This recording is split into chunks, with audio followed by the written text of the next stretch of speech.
All right, so again, welcome to RK Originals on number 77th. As we have discussed earlier, 77th is not a prime number. It's actually a number that's divided by 11, and Kawai just shared with us a little trick on how to know whether a number is divisible by 11 or not. Right, so shout outs to Shopee for help providing us equipment to host, and engineers for helping us and giving us guidance on like how to host. Right, our COCs, please do not record our live streaming. Please do not post advertisement in the live chat, and please say nice things to each other. So Singapore CSS is looking for speakers. Do reach out to them if you have something to talk about. And if you would like to talk about something on this platform, RK, do reach out to me or Kawai, or simply visit this link. Right, so our first speaker has previously shared with us various things from diving to coding. Today, she'll be sharing with us on parsers, somewhat related to a talk last week. So please welcome Jenny G. Jenny, please.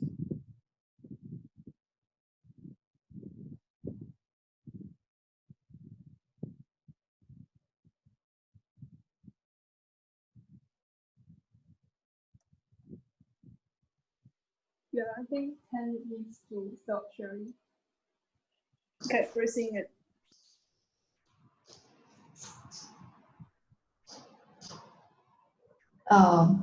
Is everything okay? Yep.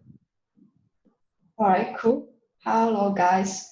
My name is Jenny. I'm a web front-end developer from Shopee ISFE team. So as you see, I'm also a scuba diver.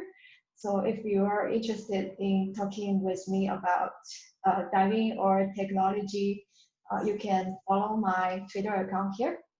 All right. So today I'm going to try something new to me, which is talking about an algorithm. It's called early parser. So hope you still remember last week, Adrian shared about a toy browser he made. Very awesome talk. So there's one very important part in his code, which is parsing HTML. And he's using a very typical LR parser. So when we are talking about LR parser, I would like to explain a little bit more about it. So it will look like this. So in the LR parser, you will usually take in some text and let Lexer to recognize the different parts of this text, like the variables, symbols, the numbers here, and then the parser will use the Lexer to help organize these parts into a proper grammar tree, just like the AST I talked about. So a typical Lexer, or you can call it tokenizer, often look like this. It's basically a state machine, and it outputs some U2 functions to operate the states like the offset, align, and some other flags. And then parser will use these U2 functions to run a big loop, And in this loop, it will use the token get from the tokenizer to see whether there's any keyword it can recognize, such as the function in our code, right? And if it see your code has a function started, then it will probably pass over to another sub-function and let this sub-function to carry on the rest of the code. And in this sub-function, it will also run this state machine to operate the cursor and to organize the content of the function into a proper AST. Yeah, then I see there's some problem with this kind of parser, which is, well, the grammar is highly coupled in the code. Basically, the grammar is inside the code. And then it brings out turns out that you write a very long code and it only serves one language, right? And then because you are writing a very big loop with a lot of code, it turns out to be very hard to debug and maintain. So one case I met is it can turn wrong because of one operation is wrong, then the rest part can be affected. So one example is when I trying to use a library so-called protobuf.js to pass the protobuf file, and there's one message inside. There are some fields. Every field got a meaningful trading comma, and then something is missed somewhere, and then all the comments are shifted to the wrong place. Yeah, and this bug brings me to JRD. So this handsome guy created this early parser in 1968. It's a context-free parser. So the context-free here, you can simply understand it as like put a term, no matter where you put a term, this term, the meaning of this term will not change. So it can also be replaced by some other term or strings. So a simple example is like our programming language. And obviously our human language like English, Chinese are not context-free because every word will depend on the context to understand the meaning, right? And then why is it special is because it can parse any language. It basically can parse any language.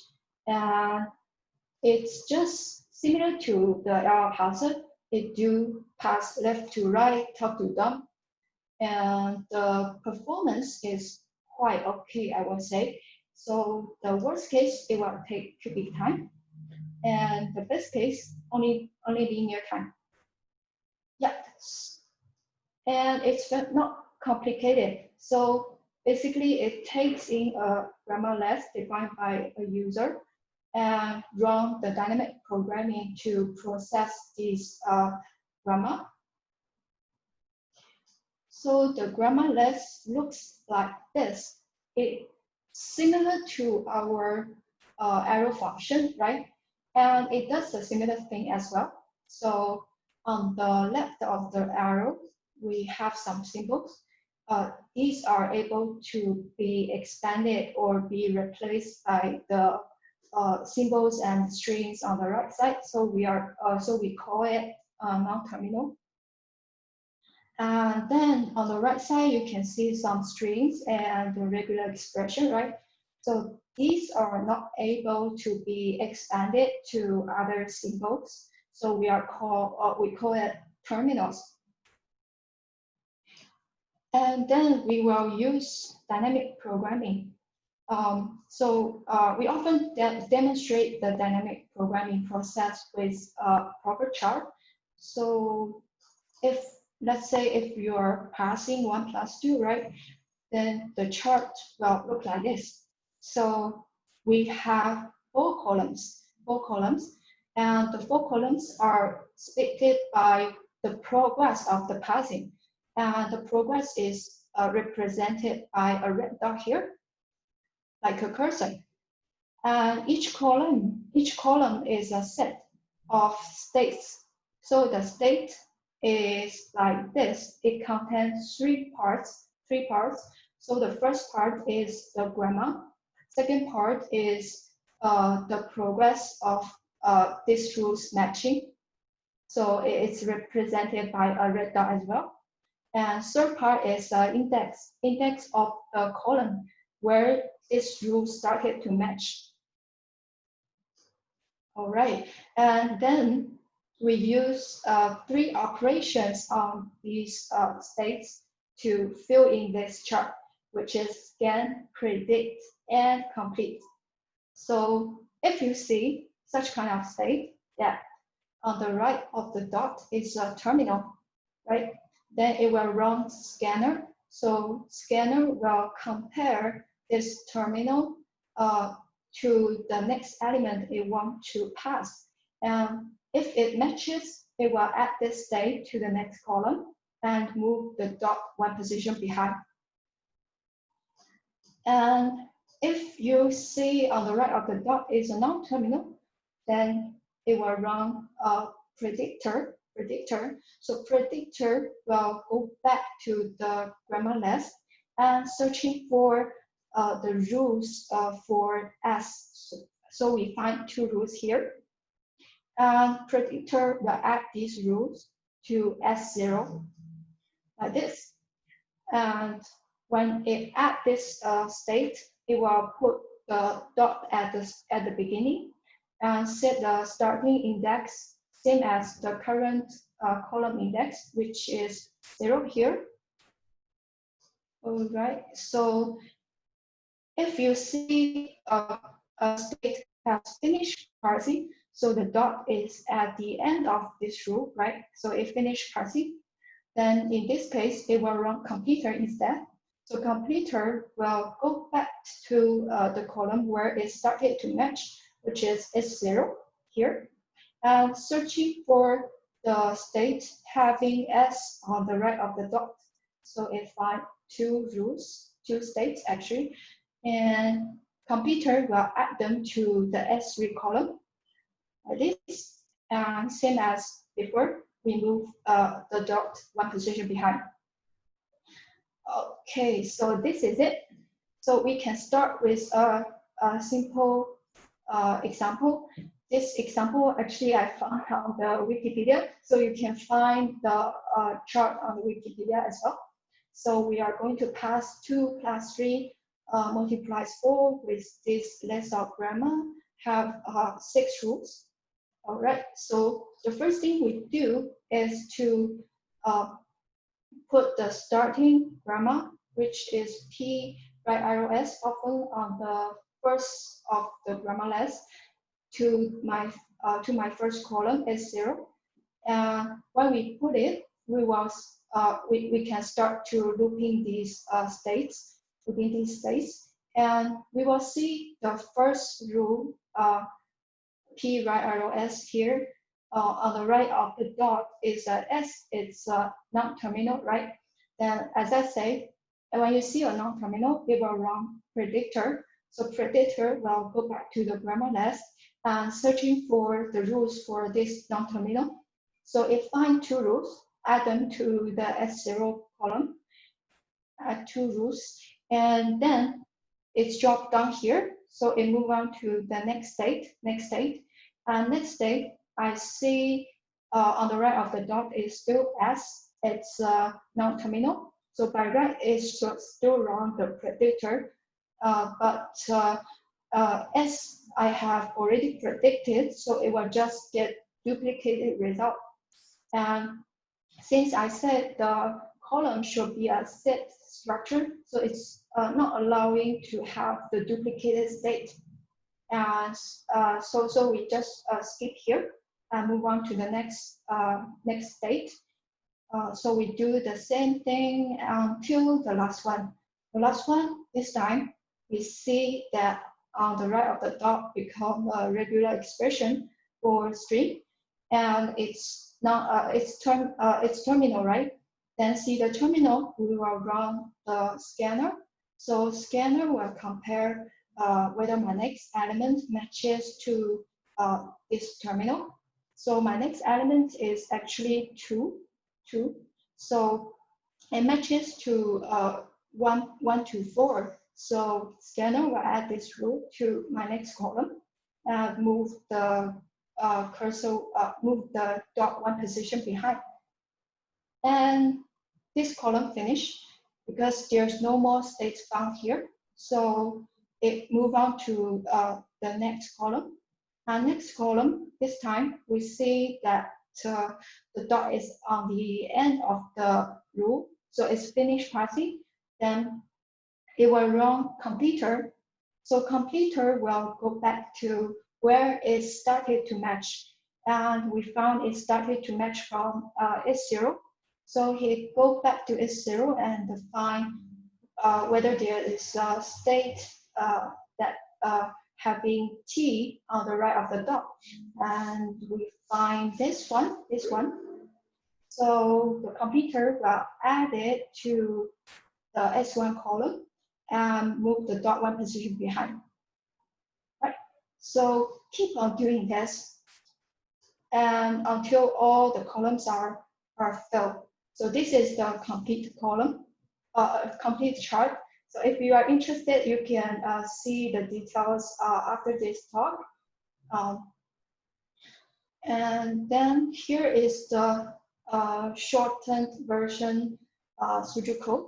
So as I say, first you will need to initialize the columns and add the initial state into the first column, and then it will run two loops.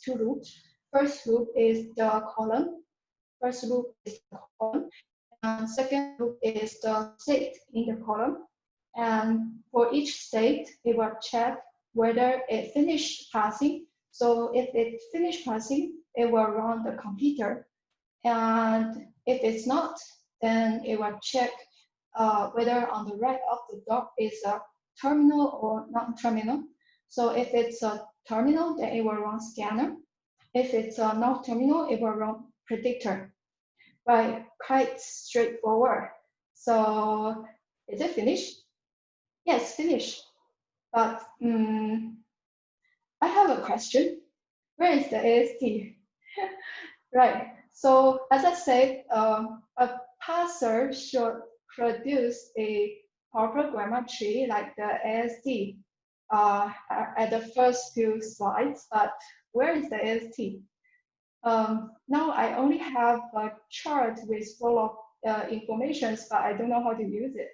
So there's very interesting story here because Jake early actually didn't clarify this part in his paper, and it caused some very interesting discussion on the history. But luckily, I find a solution. I find a solution from a JavaScript implementation. It's called Nearly.js. If you're interested, can check it out. They have a very nice website. So how it did this is like this way. So you see, this is the last column I have, and for this column, you can check from bottom to top, find the last one, find the first one that has finished parsing, which I find P right arrow S as well. And then we use this state as a starting point. So we follow the red and the gray arrows I draw. Basically, it represents the operations I did, and the state change.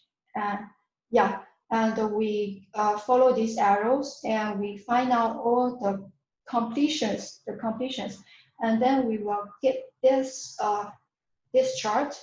So you can see the ones with the yellow background is the completions, and the one with the gray arrow, gray background is the previous states of these yellow background ones. And then if you merge them together with the order of bottom to up, then you can see such kind of grammar tree. So we can verify a little bit. So the first one we see is T right arrow S, right? And then here we see the red arrow is complete. It's quite small though. It's a completion, and the completion is started from this S right arrow S plus N. And then we can only see a completion for the N symbol. There's no completion for the S symbol. So the S symbol, I have to go back to its previous states. So we follow the gray arrow follow here, and we find in S2, it comes from the S2. This is the previous state, but here we still doesn't have any clue of where S is completed from. So we still follow the arrow. This arrow is scanner, and we follow this arrow going back here. And then we find there's a completion for S, which comes from this S right arrow M. And same applies to this M here. It's completed by M right arrow T, and T is completed by the 1, 2, 4. So we get this kind of grammar tree. To verify this, I have a little demo. So this is the Nearly Jazz. So I import this Grammarless here, and Nearly Jazz can use this tool called Nearly C to compile this file into a JavaScript. And after you compile, you can get this kind of JavaScript. It basically turns this grammar into a object, a JSON, and then with this file, Nearly Jazz can do testing with it. So I say my grammar to Jazz, and I input 2 + 3 multiply 4, and here it will log out the whole chart, just same as the chart as I showed. And then here is the passing result. So the default passing result is quite ugly with all the array type. But we can improve this by giving a grammar proper post processor. So here is the post processors. It can accept the function and the return the result I want to pass into. So so same as before, I will need to compile it to a JavaScript first, and then I will need to I can run this by changing to my grammar to AST, sorry. And yeah, so here I get a AST. Pretty cool, right? Okay, so this is it.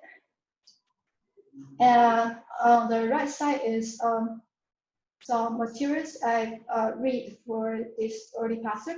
Hope you enjoy my talk. Thank you, everyone. All right, thank you, Jenny. I think we don't actually have questions from the public, but I think there were a lot of sharings on other things that you can look at. I think one of it was Selway shared about for contexted parsing, there is another better way. You could use parsing expression grammar. I'm not exactly sure what is that. Do you know about that? No, Parsing no, expression grammar. No, I'm pretty new to parser as well. Okay. There's also another one shared by Sean. It's by the author. First name is Ivan. The last name I can't pronounce it. So he shared something about Elm. Like, is that? I'm not exactly sure what is what's the paper. Yeah, but I kind of like reference Elm, so kind of interesting. So did that paper kind of like inspired Elm, or he created Elm? Okay, cool. Yeah. So I see that there are a few more couple of algorithms that you mentioned there. Like what's MAPA algorithm, for instance? Oh, okay. So it's very interesting that early parser, actually there is some caveats, and the performance is not that good considered. So it all depends on how you write the grammar. So if you didn't write your grammar properly, it's likely to cause a lot of execution time, right? So this guy, Jeffrey Keller, he writes so-called MAPA algorithm. Actually, it's I would say it's nothing new. It's just a new like a new tool, but written in Perl, I guess. And it's combining some other guys' research results to how to improve the early parser.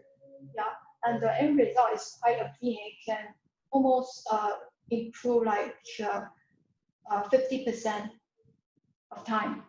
Yeah, like the way it used is like first you will consider to pre-compile the rules to a proper way, like removing some not useful rules in the calculation.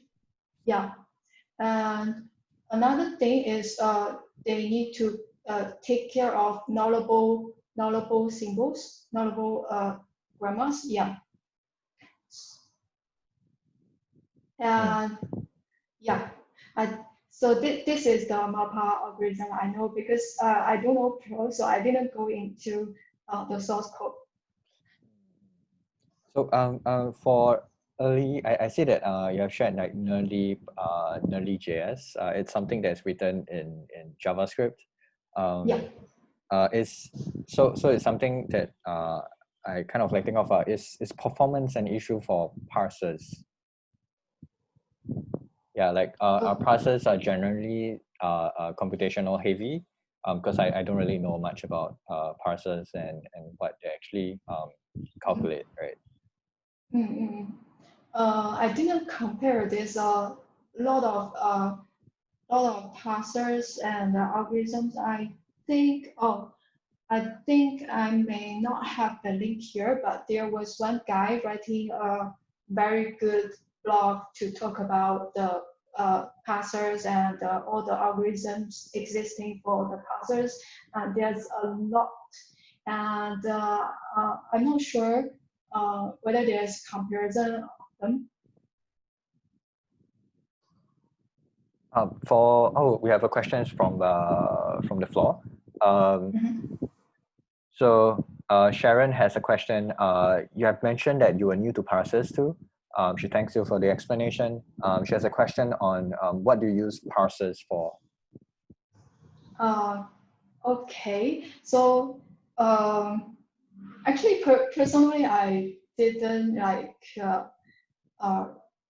writing parsers yet, but I use parsers. I think all of you guys use parsers, which is Babel, right? So everyone use Babel. Babel actually pass your JavaScript into ASD and do some modification of your source code based on the AST structure. Yeah. So what your basically what your loader or your plugin do is like changing the AST structure, and that means everyone is using parser actually, right? Correct. So what about the use case of early, or like say what's the difference between early and other in terms of like category, early and other parsers? Okay, so I think the major difference is like what I said, the typical major parsers we use is often like highly coupling the code with highly coupling your grammar with the code. So what I think the biggest difference of early parser is it's that you forgot about how to write code to check these grammars. So your only focus is on how to write the grammar, Yeah. And the code is pretty short. So I think The only thing can go wrong is probably with your grammar, is not with your code. Okay. I think that's all for the questions. Oh, the question from Kawe. Do you know what parser do Babel use? A Sorry? last minute question. Do you know which parser did Babel use? I'm not really sure. I guess it's also some kind of R parser. I didn't look into it. Sorry. Maybe Li Hao has an answer. Yeah, right. You are asking the wrong person. All right, so I think that's all for today. Thank you, Jenny, again for sharing with us on how a specific parser like this work. And thank you guys for joining in, for tuning in. So yeah, I think that's all for today. And thank you for joining us. Right, see you next week. Thank you. Bye bye.